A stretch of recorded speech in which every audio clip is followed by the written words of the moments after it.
अस्सलाम वालेकुम dear friends. तो आज हम स्टार्ट करने जा रहे हैं Amazon virtual assistant complete course और आज होगा इसका फर्स्ट लेक्चर। वर्चुअल असिस्टेंट बनने के लिए कुछ बेसिक चीज़ों का जानना आपके लिए बहुत ही ज़रूरी है, जो कि एक एक करके हम डिस्कस करेंगे। तो चलिए शुरू करते हैं। कॉमर्स कॉमर्स का मतलब होता है खरीदना या बेचना। मसलन अगर आप मोबाइल खरीदना चाहते हैं तो आप अपने नज़दीक मोबाइल शॉप पर जाएंगे। वहां से आप दुकानदार से अच्छे ब्रांड का मोबाइल पूछेंगे और अपनी मर्जी का मोबाइल पसंद करके दुकानदार को आप पैसे पे करेंगे और मोबाइल खरीद लेंगे। ये लेन देन खरीदना या बेचना कॉमर्स कहलाता है। अब हम बात करेंगे ई कॉमर्स के बारे में। ई कॉमर्स का मतलब होता है कि इंटरनेट को इस्तेमाल करते हुए कुछ चीज़ खरीद बेचना या खरीदना। मतलब आप टी शर्ट लेना चाहते हैं, बजाय इसके कि आप किसी दुकान पर जाएं, आप बस अपना मोबाइल ओपन करें और गूगल पर जाकर टाइप करें टी शर्ट, तो आपके सामने बहुत सारी वेबसाइट नज़र आने लग जाएंगी। यहाँ पर किसी एक पर क्लिक करें, जैसा कि मैं इस पर करता हूँ। जैसे ही आपने क्लिक किया, आपके सामने number of T shirt show होना शुरू हो जाते हैं। आपने किसी एक पर क्लिक करके टी शर्ट सिलेक्ट कर ली, इसकी प्राइस वगैरह देख ली, कलर वगैरह सिलेक्ट करके ऐड टू चार्ट किया और नेक्स्ट आपने इसकी पेमेंट करके अपना डिलीवरी एड्रेस लिखें। ये 5 से 6 दिनों के अंदर आपके एड्रेस पर डिलीवर हो जाएगी। मतलब आपने इंटरनेट को यूज़ करते हुए ये टी शर्ट खरीद ली, तो ये कहलाएगा ई कॉमर्स। उम्मीद करता हूँ आपको कॉमर्स और ई कॉमर्स के बारे में पता चल गया होगा। हमारा main focus as a virtual assistant e commerce पे होगा, क्योंकि हम इंटरनेट को यूज़ करते हुए ई कॉमर्स की सर्विस देंगे। तो अब चलते हैं ई कॉमर्स की टाइप को जानने के लिए। ई कॉमर्स की 3 टाइप होती है। Number 1 B2B, number 2 B2C and number 3 C2C। B2B क्या होता है? B2B का मतलब है business to business, buy and selling.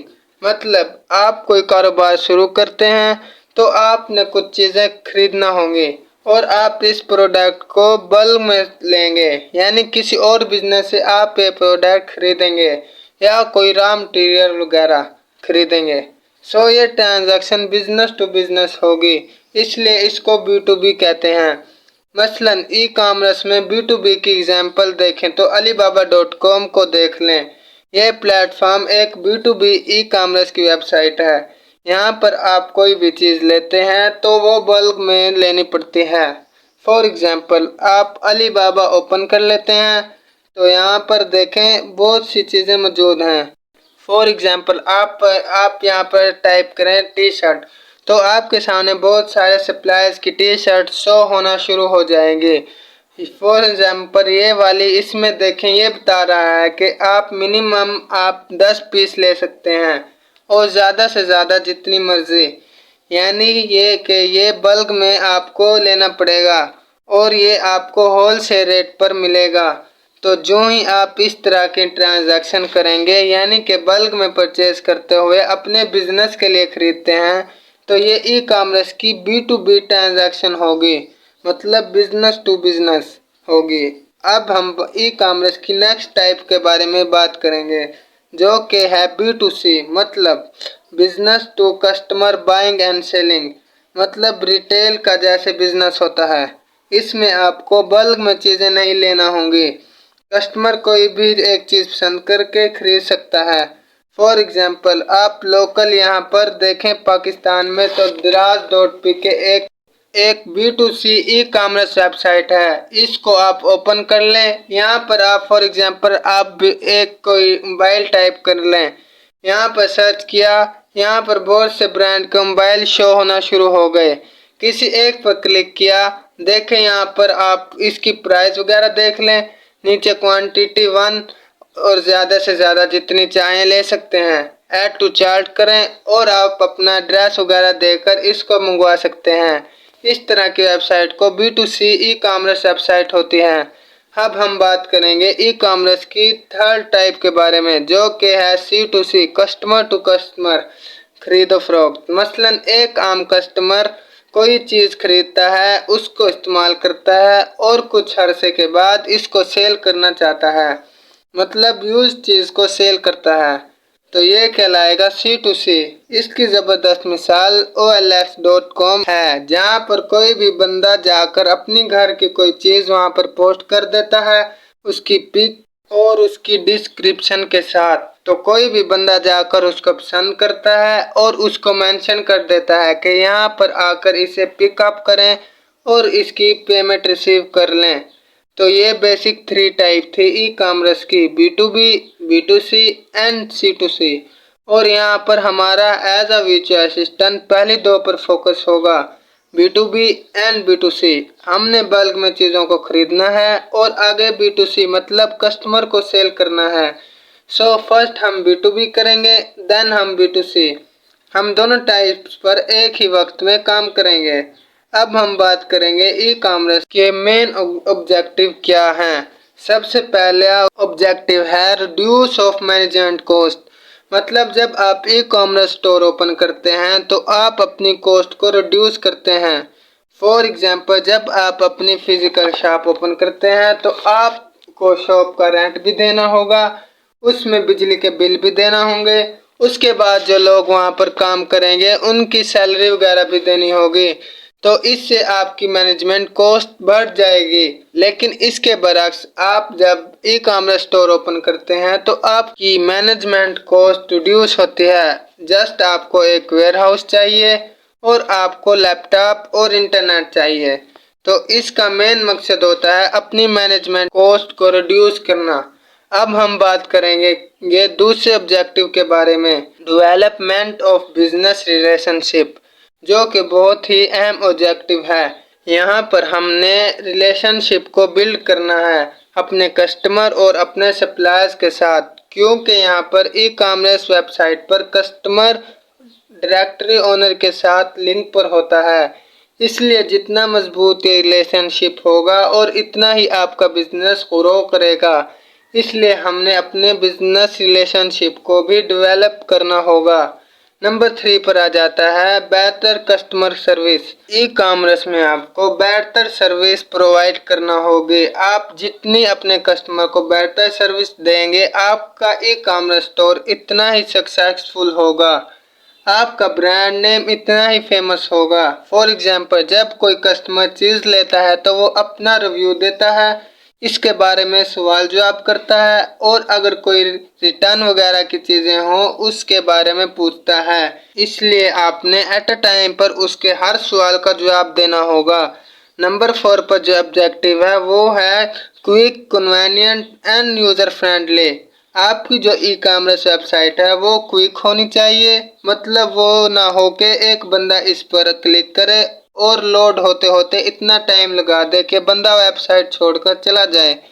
Convenient होनी चाहिए, यूज़र फ्रेंडली हो, उसका इंटरफेस फ्रेंडली हो, यानी कि आसानी से वो कोई प्रोडक्ट को फाइंड कर सके और उसको खरीद सके। सो आपका जो ई कॉमर्स स्टोर हो वो क्विक, कन्वीनियंट एंड फ्रेंडली हो। नंबर 5 पर जो ऑब्जेक्टिव आता है वो किसी भी बिजनेस का मेन और बेसिक ऑब्जेक्टिव होता है इंक्रीजिंग सेल। जितनी आप सेल इंक्रीज करेंगे उतना ही आप सक्सेसफुल होंगे। इसके लिए आपने मार्केट कंपेटिटिव प्राइसिंग देकर, डिस्काउंट देकर, प्रमोशन देके, आपने किसी भी तरीके से अच्छी सर्विस देके अपनी सेल को इंक्रीज करना है और अपने इस ऑब्जेक्टिव जो कि ई कॉमर्स का है इसको फुलफिल करना है।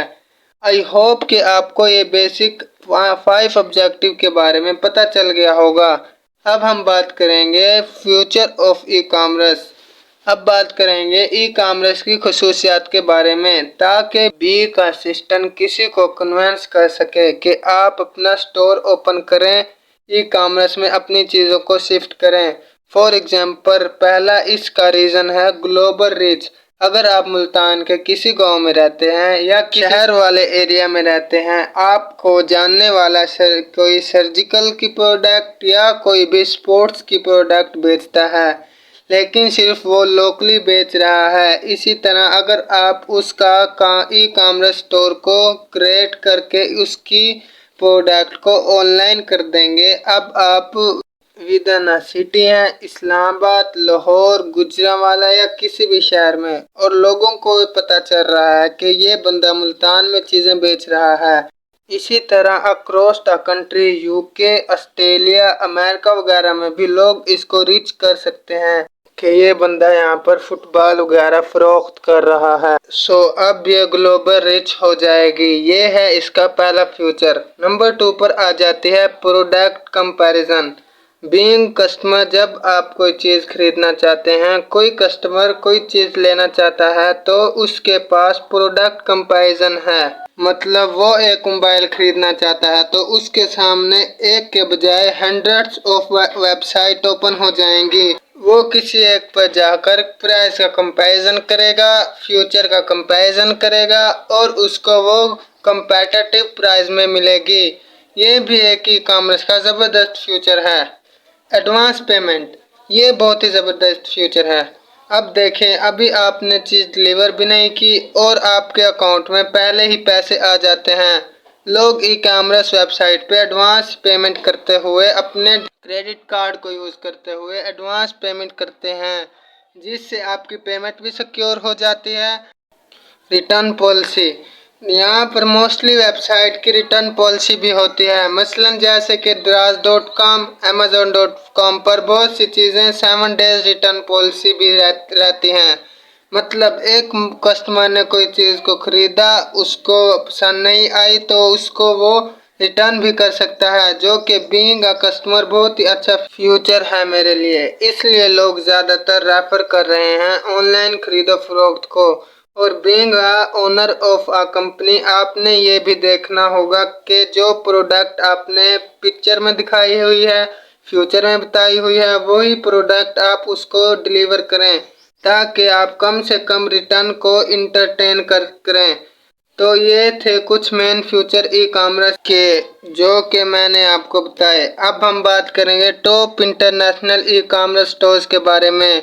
फॉर एग्जांपल नंबर 1 पर आता है नो डाउट अमेज़न, नंबर 2 पे eBay, then Walmart, then Home Depot. अगर आप लोकली देखें तो Draz.com। तो माय फ्रेंड्स, ये था आज का फर्स्ट लेक्चर जिसमें हमने कवर किया कॉमर्स क्या है, ई कॉमर्स क्या है, ई कॉमर्स की टाइप कौन कौन सी हैं, like B2B, B2C and C2C। Then हमने डिस्कस किया इसके कौन कौन से मेन ऑब्जेक्टिव होते हैं और कौन से मेन फ्यूचर हैं, ई कॉमर्स की कौन सी टॉप वेबसाइट हैं। ई कॉमर्स का ये था फर्स्ट लेक्चर।